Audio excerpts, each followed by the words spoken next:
For me, I think probably I'll talk about the power of anonymity. The reason why we started Bonga in our organization is because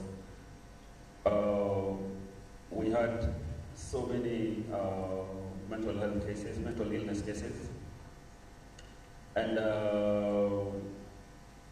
from the simple conversations that we had with our staff, we realized that people cannot afford to support themselves in terms of mental health. So we took it to the board level, and of course now we are covered in terms of insurance and in terms of mental health. And the first incident that ever came about was from a developer, like a web developer. And when he spoke out, it came to a realization, and after that we thought, we have this person who's probably in the creative field, but what about the journalists? These journalists who respond or go and tell these depressing stories that we see in the news every day. One of our journalists was totally traumatized with the Tom Cohen story that was recently aired. He didn't expect that to happen. There are so many things that come by surprise to Kenyans. So I'd like to encourage, if you're working in an organization, please just push for that bit of mental health in whatever way that you can. Whether it's adding the insurance service or a counseling line, it really affected us from that particular point of view, and it's way better now. And last but not least, and that is why actually I was talking about anonymity in terms of our platform is anonymous, because that stigma is not there and the bullying is not there. We have never to date deleted even one comment. That gave us the realization that people sometimes just become bad to each other to get these retweets, to get these likes, and to get whatever satisfaction that they get. My parting shot would be, let's be kind to one another.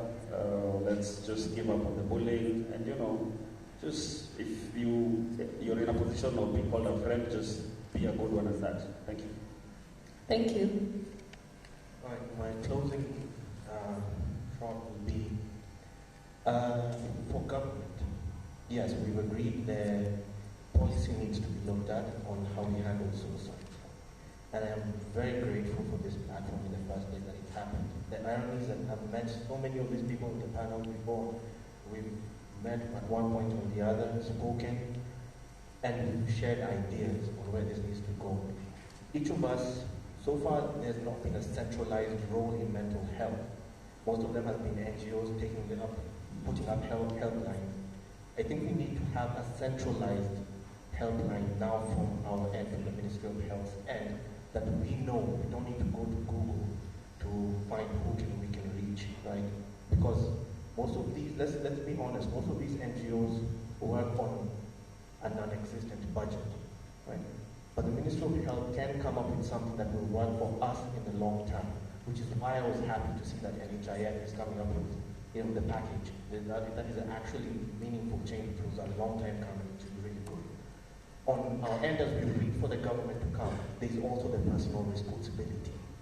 Mental health isn't just some cause. It's a personal responsibility that each of us needs to carry, right?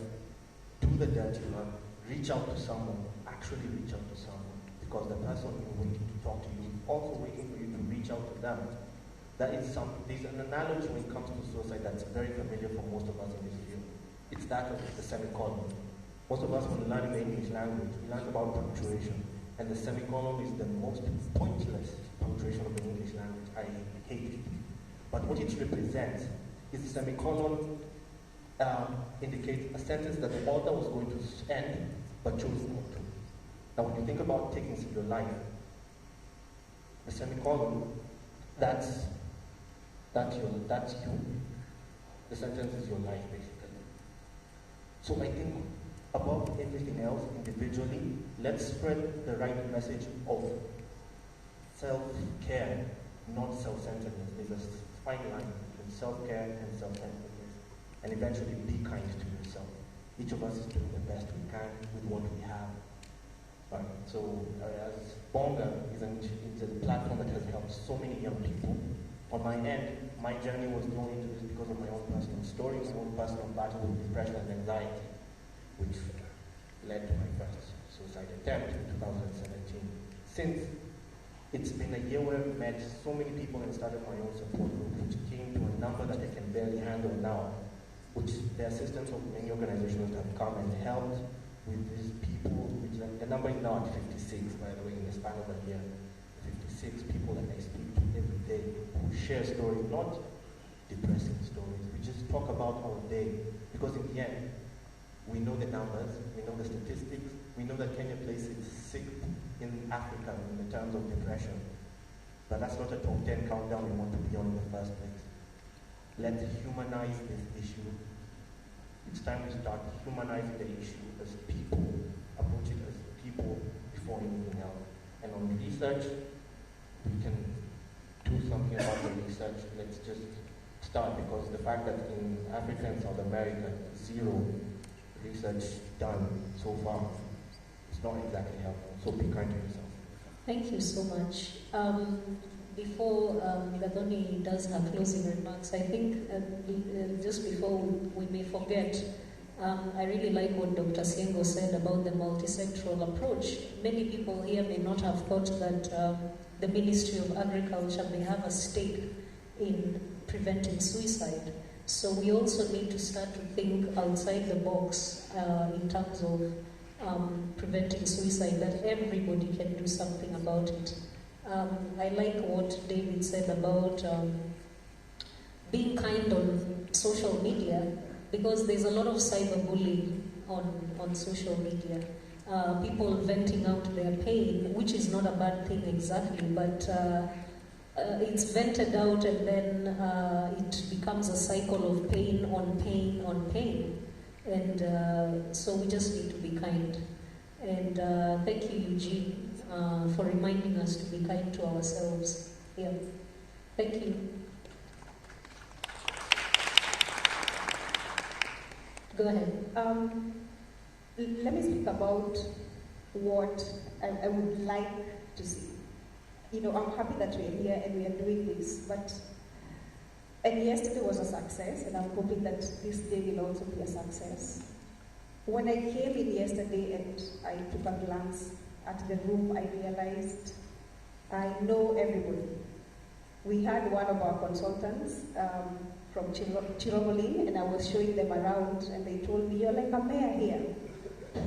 And one of the things I realized is that everybody who was in this room, maybe except just for a small percentage of the people who came in with the first 3 slots, everybody knows each other. It means that we all have access to mental health information. We have all partnered or collaborated in one way or another. I would genuinely want to see us in a space where, in regards to implementation, we are taking this to the people. I'm hoping that the next time we are going to be having such a big conference, we are going to be having the booths outside, so that even the people who find I cannot be able to afford to enter the conference, but I can still be able to see a psychologist, do an assessment, attend, you know, the youth forum, and interact with all these people. I am looking forward to that kind of a space, so that we are not always in the same circles, networking and discussing what we are going to do next, and at the same time neglecting the people who do not even have, you know, that information or even access to that information in the first place. That is what I would really like to see. And the question that I want to leave with the people here is, what are you doing in your own capacity? In contributing to suicide prevention, into creating mental health awareness. We don't need to wait for a conference. We don't need to wait for a call on panel discussions. We need to start working from our own spaces. where we are. When one of the journalists mentioned about Instagram, I remembered that BBC has done a story on it's called the Instagram Suicide Network. And there are pages on Instagram that specifically help teenagers, they aid teenagers to commit suicide. And they ask you to make your accounts private, and then you post pictures of your attempts, and then they show you how to do it right. It's that sick. It's gotten to that level. Maybe in my own capacity, in your own capacity, what we need to do other than just inform is to flag those pages down right there and then.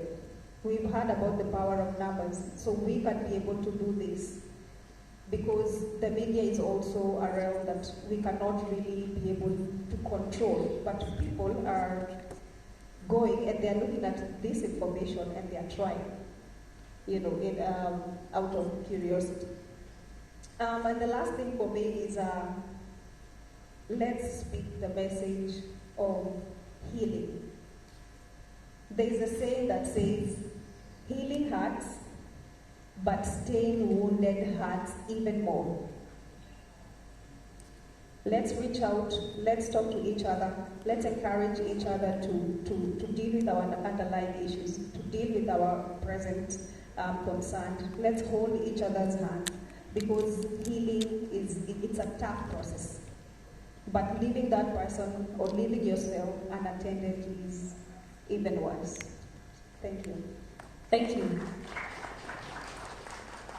One of the disadvantages of being the last speaker is that your colleagues have already said